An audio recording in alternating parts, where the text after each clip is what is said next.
Mesdames et messieurs, bonsoir et bienvenue dans cette nouvelle édition de votre journal de 22 heures dont elles sont les faits saillants. À Tadjoura, une importante cérémonie a clôturé hier les activités de l'équipe médicale mobile de spécialistes et de chirurgiens qui, une dizaine de jours durant, a soigné quelques 1330 personnes. Également dans l'actualité, l'armée turque affirme dimanche être entrée dans l'enclave kurde d'Afrin dans le nord de la Syrie. Voilà pour les sommaires. Merci de nous rejoindre sur Télé Djibouti. Visite de courtoisie du nouvel ambassadeur du Japon à la primature. Le Premier ministre Abdulkader Kamil Mohamed a reçu ce matin en visite le nouvel ambassadeur en poste à Djibouti, Koji Yonitani, qui a remplacé Tatsuyo Arai. L'entretien s'est déroulé en présence du directeur du cabinet Youssouf Aouled. Le nouveau diplomate nippon a remercié le Premier ministre pour sa disponibilité et s'est déclaré ravi de l'accueil qui lui a été réservé. Il a qualifié la coopération Djibouti-nippon de fructueuse et porteuse d'espoir. Il a indiqué qu'il compte poursuivre le travail de son prédécesseur Tatsuyo Arai. Le Japon, a-t-il dit, continuera à soutenir Djibouti dans ses efforts de développement dans les divers domaines, dont la formation, la santé, le secteur agricole. Il a précisé que de nombreux projets sont en cours de réalisation dans le pays. Des chantiers qui, selon lui, matérialisent le renforcement de la coopération bilatérale. Il a par ailleurs demandé au Premier ministre le soutien de la République de Djibouti à la candidature de son concitoyen Kunio Mikiroa au poste du secrétaire général de l'Organisation mondiale des douanes. De son côté, le Premier ministre a félicité le nouveau diplomate pour son accréditation dans le pays. Il a indiqué que les deux pays entretiennent des relations d'amitié et de coopération de longue date. Il a plaidé pour le renforcement de ces relations afin de les rendre plus efficientes encore. Le Premier ministre Abdulkader Kamil Mohamed a enfin assuré le nouveau diplomate de son soutien, lui souhaitant plein succès dans l'accomplissement de sa mission. Le ministre de l'équipement et des transports, Mohamed Abdulkader Moussa, a reçu aujourd'hui aussi le nouvel ambassadeur du Japon accrédité à Djibouti, Koji Yonitani, qui a remplacé Tatsuyo Arai. Je vous le disais, le point des relations entre les deux pays a été au centre des discussions. Koji Yonitani devrait rencontrer la plupart des membres durant ses prises de contact.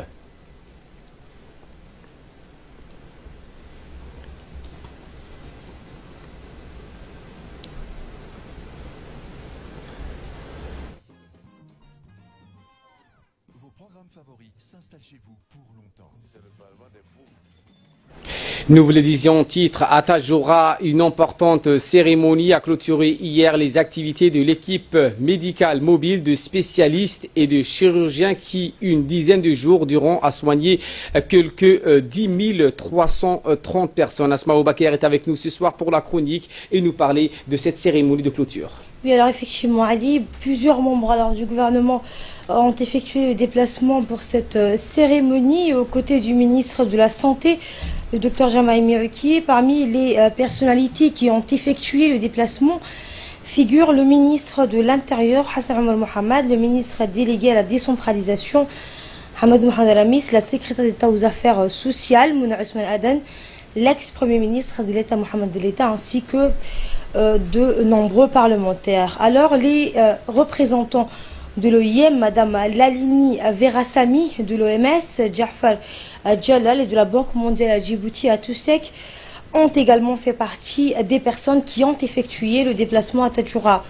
La délégation a été chaleureusement accueillie à son arrivée à Tadjoura, où le sultan Abdulkader Hamad et le préfet de la région Abdul Malik Mohamed Benoïta étaient en tête de ceux qui ont souhaité la bienvenue aux hôtes de la ville blanche dans les Eukal ou les notables. Eh bien, une foule compacte les entourait. Peu après donc l'accueil, il a été procédé aux remises donc des deux ambulances flambant neuves, d'un appareil de radiographie de dernière génération, mais également des vivres pour 300 ménages vulnérables, des moustiquaires imprégnés et des lots des médicaments qui ont été remises en main propre au médecin-chef du CMH, donc de Tadjoura, Dr Abdulrahman Ali. L'octroi de ces matériels et ces équipements font suite aux doléances donc formulées par la population tadjourienne, on le rappelle Ali, lors de la concertation donc doléances formulées par la population de Tadjoura, par la population de Tadjoura lors de la concertation populaire et citoyenne avec le ministre de la Santé, Dr Jama El-Mierouki, qui a eu lieu en novembre 2017. Eh bien, une journée joyeuse, Ali, mémorable et festive, qui est gagnée donc plus d'un par des chants folkloriques et danses folkloriques qui ont enthousiasmé les participants présents à cette cérémonie.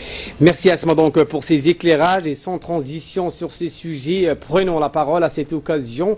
Le préfet et le président du conseil régional de Tadjoura ont prononcé les mots de bienvenue et ont évoqué le succès de la caravane médicale et chirurgicale pour la population tadjourienne. Écoutons à présent les deux des responsables de la région de Tadjoura.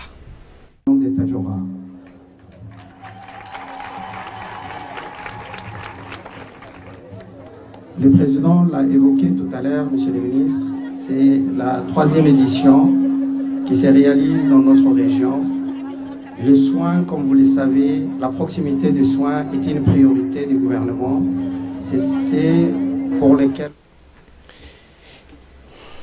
Et de son côté, la secrétaire d'État aux affaires sociales, donc, qui a fait le déplacement avec le ministre de la Santé, Mouna Ousmane Adan, s'est également exprimé pour rendre hommage donc, au département de la santé et la parfaite coordination entre différents départements ministériels. Fin de citation.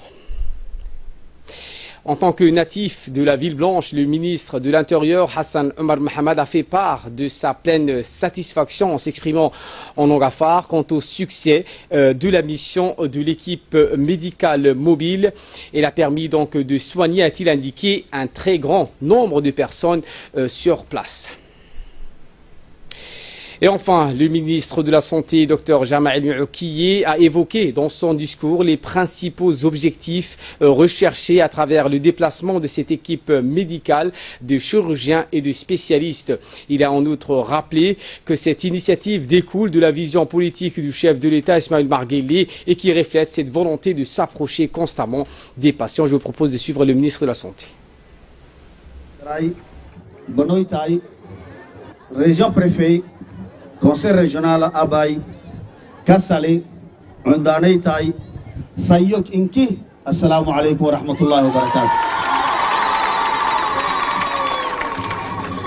Kusana Gadda, Sini Gassa, Makabanai, Sharafle, Garayo, Nehabteni Asaku, Tagori, Gaddagaya. Nito Bokoi, Anon Dumaki. Erhi, Ure Erhemi, Tagori Ibarui, Tagori Mari Itowokoi, Tagori Dardar Yapa. Mesdames et messieurs, les ocales, les sages, les maires, les jeunes, les moins jeunes de la région de Tadjoura, je vous remercie pour votre accueil chaleureux. Et à chaque fois que je viens à Tadjoura, c'est là où je me sens le mieux dans toute la République. C'est avec un plaisir renouvelé que je clôture aujourd'hui la caravane médico-chirurgicale qui œuvre au service de la population de Tadjoura une dizaine de jours maintenant. Cette activité s'inscrit dans le cadre de la politique sanitaire orientée par le président de la République, son Excellence M. Ismaël Omar Guelleh, qui priorise constamment l'amélioration du bien-être et de la santé de notre population, où qu'elle soit, où qu'elle se trouve. Notre politique sanitaire promue le rapprochement au service de santé aux populations les plus éloignées. Et c'est dans cette optique que mon département met en œuvre régulièrement ses activités médicales et chirurgicales pour rapprocher les prestations de soins spécialisés les plus variées au plus près des citoyens djiboutiens. La population de Tadjoura a aussi bénéficié de soins spécialisés de qualité en cardiologie, en gynécologie, en ophtalmologie, en pédiatrie, en psychiatrie, en chirurgie orthopédique et en chirurgie viscérale. Pour ne citer que cela, nous avons à ce jour soigné plus de 10 330 consultés toutes spécialités confondues, et une centaine d'opérations réalisées. Cette caravane, au-delà de sa vocation première, médicale, intègre un volet social et humanitaire. À chaque passage, nous nous évertuons à octroyer des dons alimentaires aux familles les plus démunies. Nous allons aujourd'hui faire profiter plus de 300 ménages ici à Tadjoura de cet élan de solidarité qui constitue avant tout un devoir. Cette cérémonie est également pour moi l'occasion de remercier un partenaire clé dans le secteur de la santé, tant la question des migrants et sur leur impact sur la santé à Djibouti, particulièrement pertinente dans le contexte de notre pays. Il s'agit bien sûr de l'Organisation internationale pour les migrants qui a remis aujourd'hui des équipements médicaux importants au centre médico-hospitalier de Tadjoura, mais aussi de Wak. Ces radios sont des radios de dernière génération. Je vous l'avais annoncé lors de mon dernier passage. Le projet de construction de l'hôpital régional de Tadjoura est bien sûr en voie de se concrétiser. Et la visite du chef d'État, son Excellence M. Ismaël Omar Guelleh, en Chine, on a été le catalyseur, puisqu'il a directement discuté avec le président Jinping, et que ce dernier a lui-même dit dans son discours que Tadjoura aura très bientôt son hôpital régional. Il est lieu ainsi de remercier fortement celui qui a permis que cet hôpital puisse être placé ici à Tadjoura, qui est le président de la République, son Excellence, M. Ismaël Omar Guelleh. Voici en image à présent la cérémonie de remise des équipements et matériels octroyés à la population de la Ville Blanche par le département de la Santé. En effet, outre l'octroi d'une importante quantité de vivres destinés à plus de 300 ménages les plus démunis de la région, le ministre a aussi remis les clés de 2 ambulances entièrement équipées et flambant neuves au médecin-chef du CMH de Tadjoura, le docteur Abdurrahman. Des ballots contenant près de 15 000 moustiquaires imprégnés d'insecticides seront donc distribués dans toutes les localités de la sous-préfecture de Tadjoura pour renforcer la lutte contre le paludisme. Le centre médical et hospitalier de la Ville Blanche a réceptionné également un nouveau appareil de radiographie de dernière génération. Celui-ci qui a été acquis et offert gracieusement par l'OIM dans le cadre de ce partenariat avec le ministère de la Santé. La délégation conduite par le ministre de la Santé, Dr Jama' El-Moukiye, a par la suite effectué une visite guidée dans les salles de consultation pour s'enquérir du déroulement des activités de la caravane médico-chirurgicale dans le CMH de Tadjoura. L'équipe médicale et chirurgicale, forte d'une quinzaine de médecins spécialistes, a mené des prestations en stomatologie, l'ORL, la rhumatologie, la gynécologie, la psychiatrie, la pédiatrie. Plus de 10 330 personnes ont été consultées et soignées gratuitement.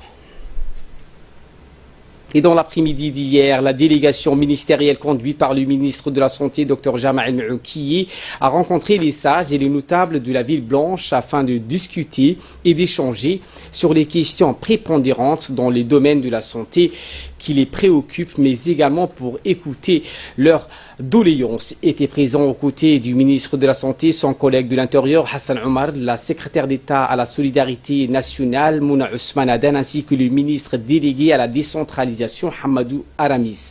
A noter aussi la présence du sultan de Tadjoura et des membres du Mijlis formés des Ukal de la région de Tadjoura. Ainsi, les Ukal et de nombreux sages se sont exprimés tour à tour pour exposer leur point de vue sur divers sujets d'actualité.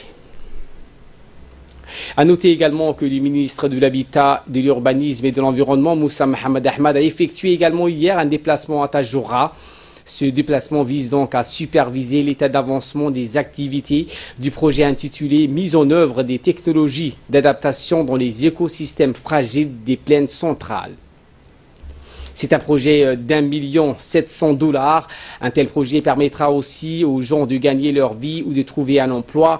Le préfet de Tadjoura, Abdelkader Mohamed Bonoïta, a expliqué que les habitants de Tadjoura, plus particulièrement les habitants du quartier Marsaki, ne vivra plus dans l'angoisse des inondations.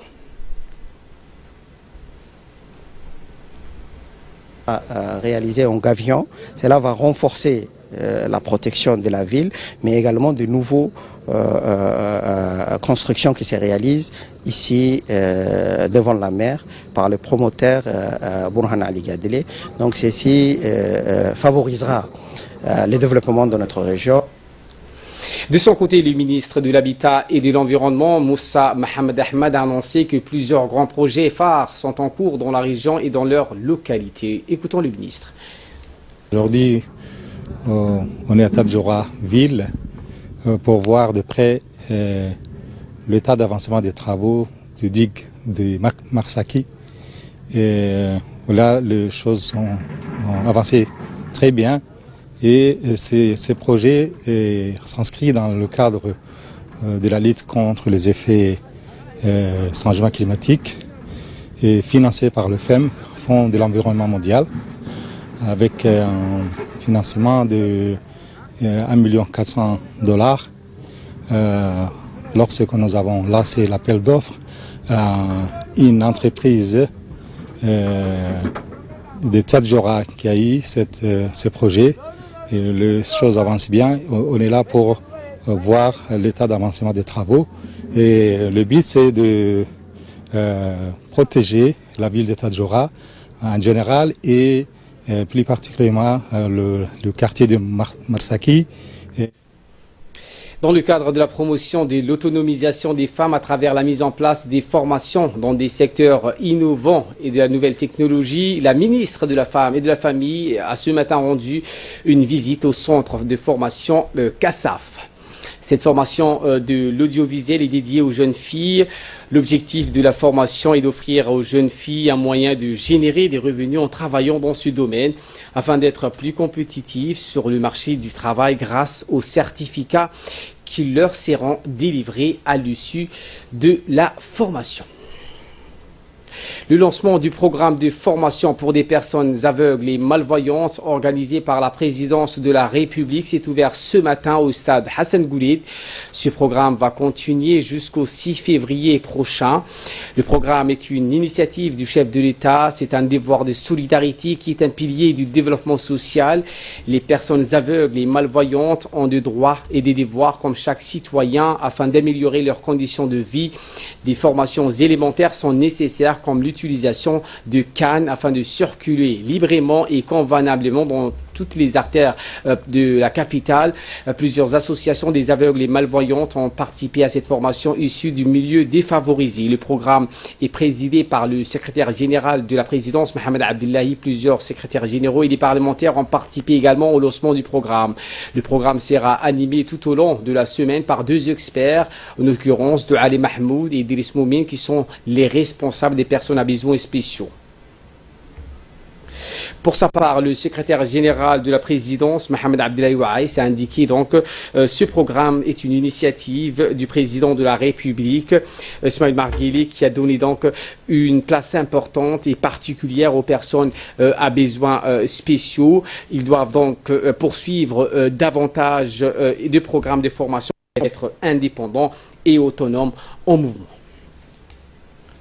Autre actualité de ce 22h, dialogue avec les jeunes à besoins spéciaux également. Ce matin, jeudi, un atelier de réflexion dans le cadre des préparatifs en prévision du dialogue national présidé donc par le secrétariat d'État à la jeunesse et au sport. Ce dialogue donc a été dans sa dernière ligne droite dans la matinée d'hier qui a réuni sur place plusieurs jeunes handicapés et un comité d'organisation restreint appuyé par 3 hautes personnalités du giron des personnes à besoins spéciaux, Ali Mohamed, Ali Saïd et Idriss Moumine, qui ont tour à tour mis l'action sur la portée et la dimension sacrée de cette noble initiative non entachée de passion. Les participants à cet atelier, jeunes et moins jeunes à besoins spéciaux, se sont d'emblée déclarés réjouis et épatés par cette belle initiative voulue par le chef de l'État qui les a toujours soutenus et ne les a pas oubliés aujourd'hui aussi pour leur offrir cette opportunité de prendre part à ce dialogue qu'il a voulu donc inclusive. Par ailleurs, les personnes à besoins spéciaux ont soulevé plusieurs problèmes auxquels ils sont confrontés, à savoir le non-respect du quota de 2% d'emploi dans les entreprises et les sociétés, l'attribution de logements sociaux, l'insécurité routière, un espace de jeux sportifs adapté, une parcelle de plus de 1000 mètres carrés pour y construire une école, des fauteuils de course et surtout une direction administrative chargée de traiter les affaires des handicapés et une carte officielle pour handicapés. Les responsables sur place ont pleinement assuré de faire parvenir leurs doléances au chef de l'État, les exhortant à sélectionner un groupe qui les représentera lors de cette conférence nationale pour la jeunesse. Nécrologie pour clore l'actualité nationale. Feu Abdillahi Bokoré donc a disparu. Nous avons le regret de vous annoncer le décès de Feu Hadji Abdillahi Bokoré, survenu jeudi soir à Djibouti suite à une longue maladie.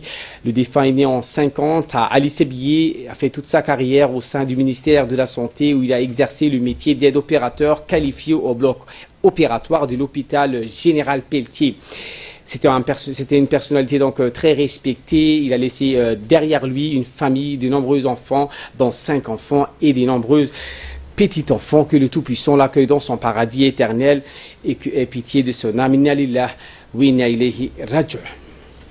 Et de là, nous passons à l'actualité internationale en Turquie avec Asma Obaker. Toujours, Asma, l'armée turque donc affirme dimanche être rentrée dans l'enclave kurde d'Afrin dans le nord de la Syrie en multipliant donc les frappes contre la milice kurde et le PKK. Donc, ces derniers disent avoir repoussé une incursion. Oui, au deuxième jour alors de l'opération turque Rameau de Levier, l'offensive terrestre a commencé. C'est ce qu'a fait savoir l'armée turque.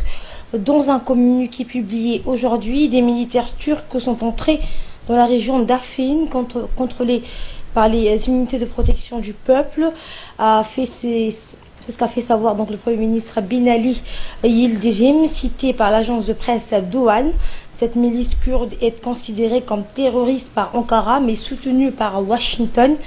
Les unités de protection du peuple, donc les IPJ, de leur côté, ont affirmé avoir repoussé une incursion. La Turquie voulait entrer à Afrin, mais nous avons repoussé leurs attaques. C'est ce qu'a affirmé l'un de leurs porte-parole. Les soldats turcs progressent dans l'enclave, appuyés des combattants syriens formés par Ankara. Eh bien, un peu plus tôt, 4 roquettes tirées depuis le nord de la Syrie se sont abattues sur la ville frontalière turque de Kilis. C'est ce qu'a indiqué toujours cette même agence turque Doğan Ali. Merci donc Asma pour tous ces éclairages. Merci à vous de nous avoir suivis et très bon suivi des programmes sur télévision.